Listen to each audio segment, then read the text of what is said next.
దావీదు ఎల్లప్పుడూ ప్రార్థన చేసేవాడు.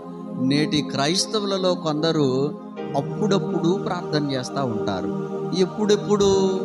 జ్ఞాపకం వచ్చినప్పుడు, రోగం వచ్చినప్పుడు, వ్యాధి వచ్చినప్పుడు, కష్టం వచ్చినప్పుడు, ఇంక అటో ఇటో అని అనుకున్నప్పుడు ప్రార్థన చేస్తూ ఉంటారు.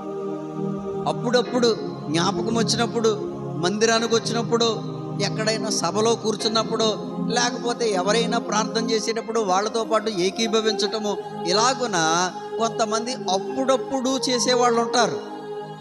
ఒక క్రైస్తవ విశ్వాసిగా మన కుటుంబము ఆశీర్వాదములోనికి, హెచ్చులోనికి రావాలంటే నీవు, నేను, మనందరము చేయవలసిన పని ఏంటంటే దావీదు వలె ఎల్లప్పుడూ ప్రార్థన చేయాలి. హల్లెలూయా. ప్రార్థన సమయాన్ని కేటాయించుకోవాలి.